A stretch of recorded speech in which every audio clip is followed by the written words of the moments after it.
We had a really good conversation with a neighbor, probably about, I think it's been about a year ago.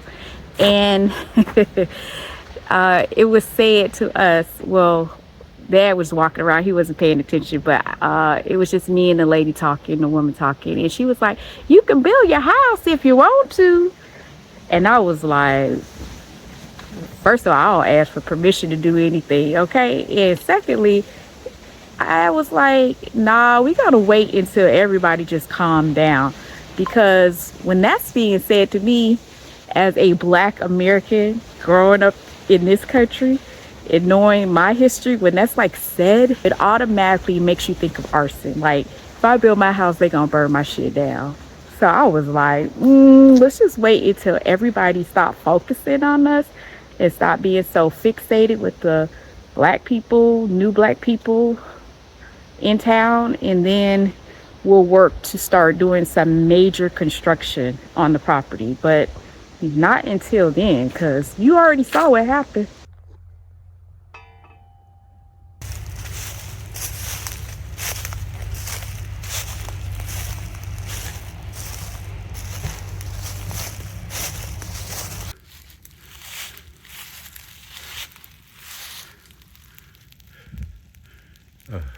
So we had a local that gave us some advice and said, you know what, you shouldn't let anybody stop you from building in your property. So that's our next thing.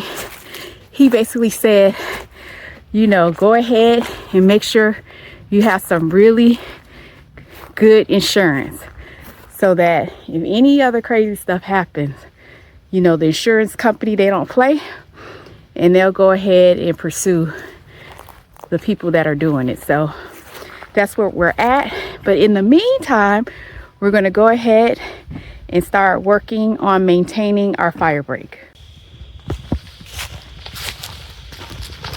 Hey Dad, what you got going on today? Well, we can take advantage of the Firebreak. And what we're doing, we're getting these scrolls and we'll utilize them in the front. We got a whole lot of free scrolls, we don't have to pay no money for it. So we're gonna add those to the bed in the front. Right. What's the importance of the Firebreak, Dad? If the fire come, if they start a fire like they did last time, right? And it comes, it'll stop right here. It won't come on all the way on the property. Right. So that's the main thing. Okay. Avoid a whole lot of headaches. Avoid a lot of headaches. Yeah. So that's what I'm doing. Okay. So like Dad said, we're maintaining the Firebreak in order to minimize the risk of another fire spreading on the property. We don't want a third fire. So what we're doing is maintaining the Firebreak. It's kind of like a trail that already existed. We're making sure that there is no fuel for the fire. There's no leaves, that there's no pine needles. And while he's working on this side right here, I'm going to be working on the other side so that we can come together towards the end, pick up the big pile that's in the back there, and then we'll load it into this dump truck. Somebody made a comment the other day that, yo, the dump truck and the riding lawnmower is getting a lot of mileage on it. It's whatever works. We are so happy to have it. We know what it's like to not have, so we're forever grateful to be able to have the machinery necessary to maintain the property. So I'm getting ready to get to work, and you know, we're going to stay proactive about keeping our property protected, and this is one of the means to do it. This right here, what you're seeing right here, this is fuel for the fire. But if you scrape it away,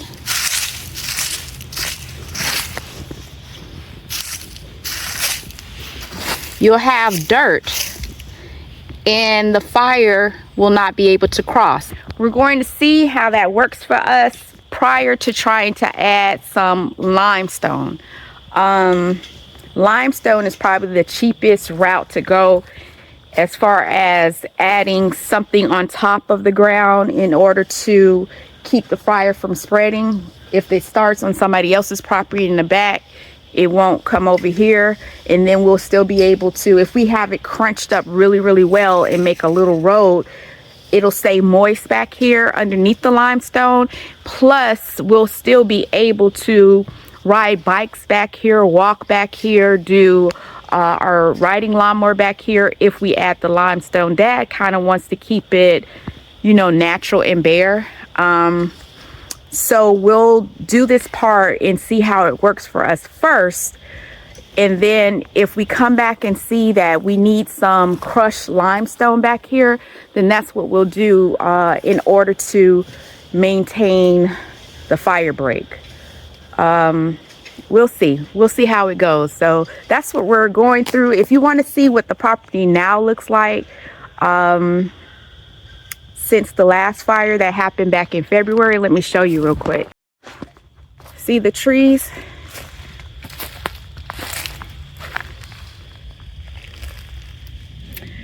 As we've been working back here, trees have been falling down like crazy. So not only are you dealing with, you know, no longer having a good sell value on some of the trees, but you're also dealing with trees that are falling all the time, that they just keep on falling. So it's unfortunate, but this is what we're having to work with.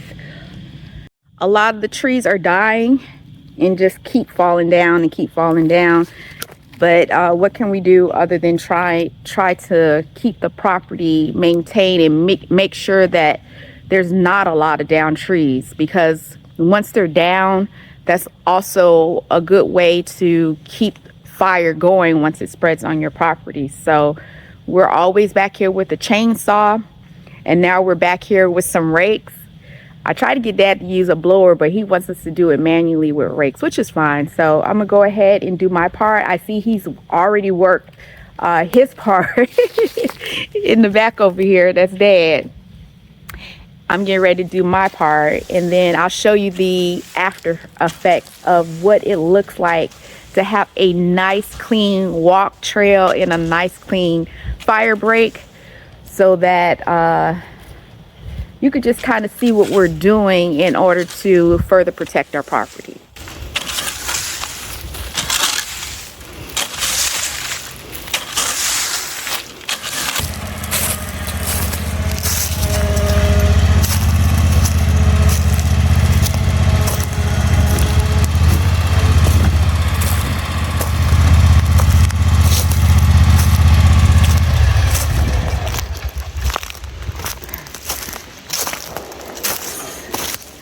So what are we doing, Dad? Well, we're beautifying the property again. We got the scrolls on this side of the property. Yes. We're gonna bounce off with scrolls on this side. So you don't think we need any landscaping paper down here? No. There's a whole lot of roots over here. And we're between Roundup and scrolls, we got to make. Okay. So like Dad said, we're going to actually keep this part of the property with pine needles that we're getting from the back there.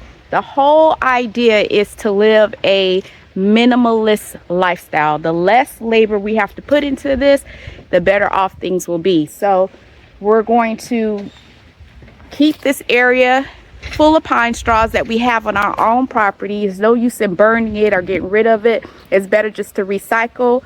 And then we're just going to try to maintain the part in the back and use the riding lawnmower or the zero turn to basically cut this area that has been cleared. So that's what we're doing. Let me show you our pine straw.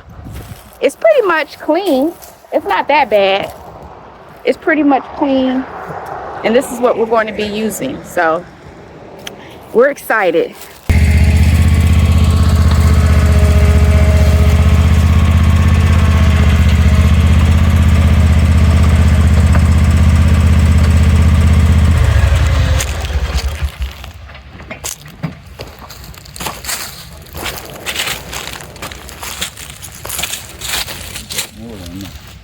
You got more than enough? There is so much more back there. I know.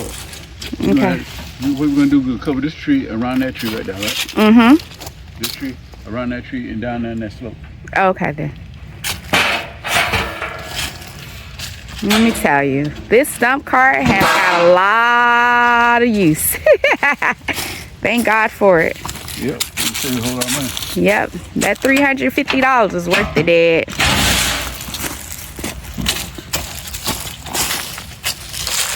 $350. Think about the rental. The price of the rental. Yes, we were actually renting like $100 a day, Dad, just to be able to do work.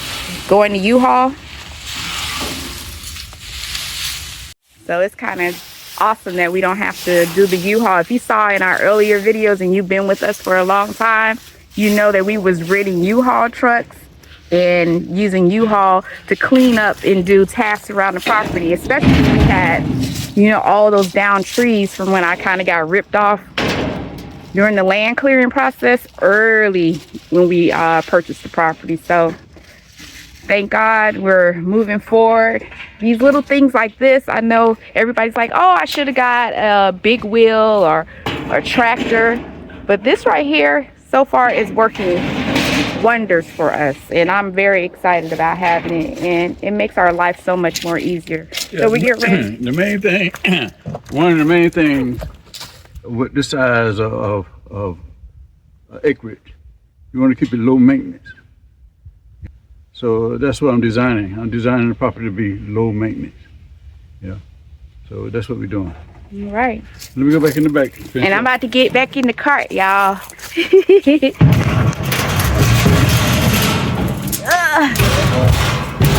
So yeah, Dad is going to take me in the back for him so we could finish up. You getting the tarp, Dad? This dump cart is amazing. I'm telling you, it is amazing. Okay. So we're getting the tarp into the cart. We're going back to get some more pine needles from the back.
Tractor pull up, but you're gonna have to go on open area. I'm gonna get these first four, okay? The first four? The first four. Okay.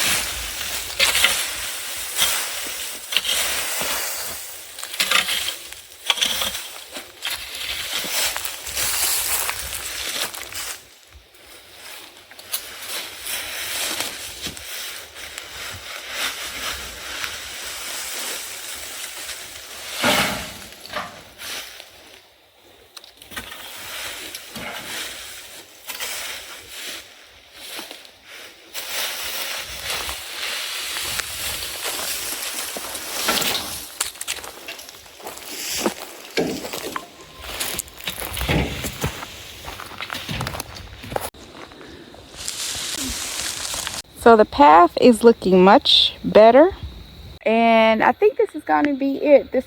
We might have this one last load. Let me go check with Dad and verify.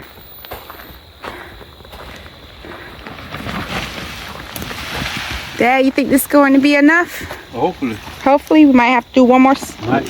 We'll spread it out and see. We're just going to spread it out and see. Okay. Whew, we got a lot in the front. And then after this, Dad is just going to take the commercial blower that we have and just blow off the path. And then we have an official Firebreak. An official and well-maintained fire break.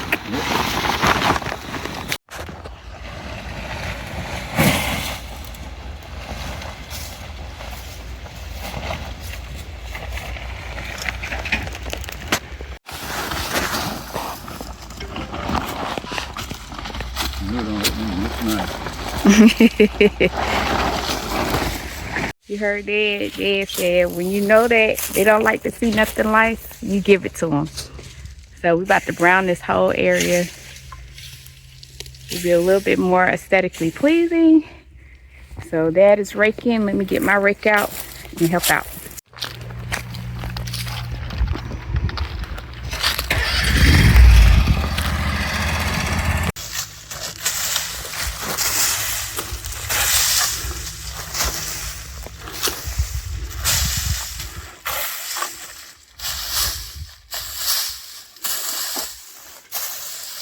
So we had on our jackets earlier this morning when the temperature was like 47, but now it's what? You think it's about 70 something, Dad?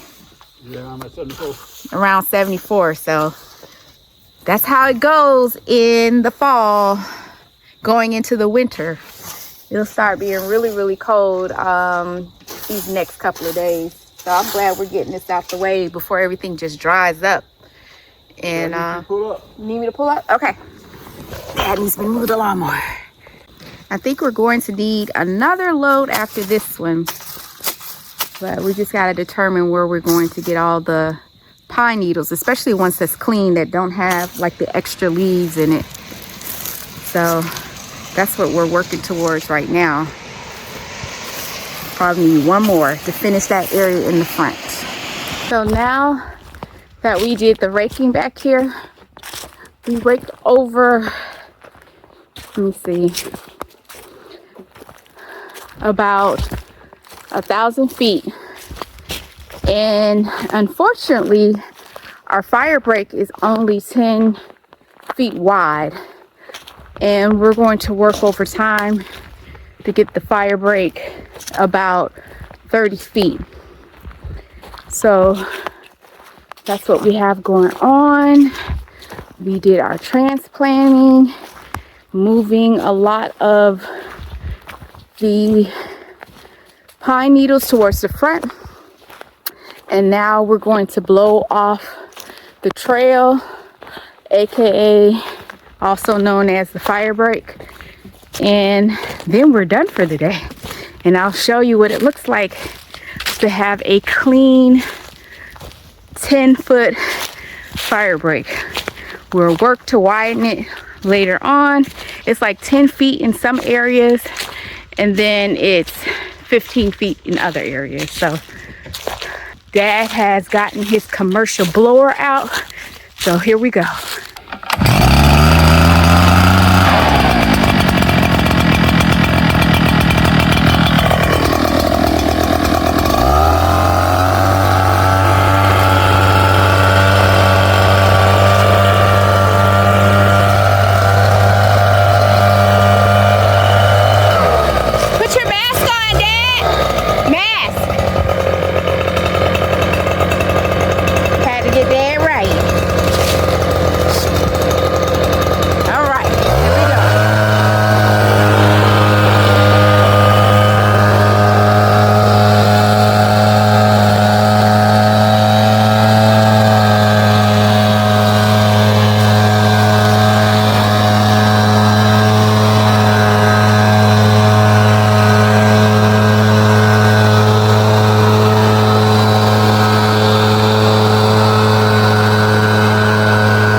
to maintain this fire break every quarter. So once a quarter, we got to come out here and check, make sure everything is good. So 4 times a year in order to prevent any fires coming onto the property. We got to do it. It's worth it though. It's worth it.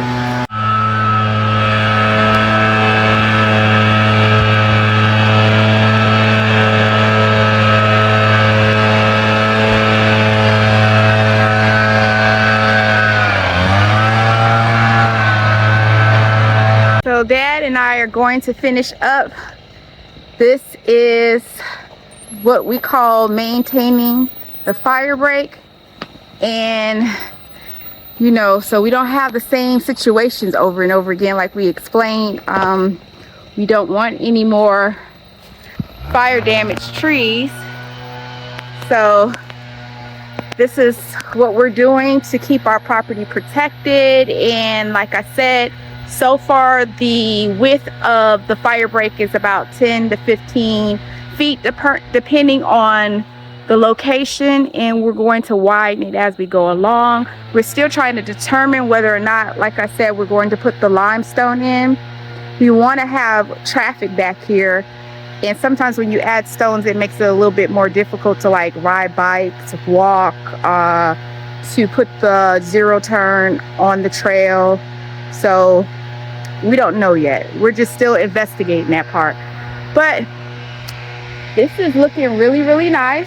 So the only thing that we need to do now is to make sure that we kind of put some herbicide down to keep the weeds from coming in.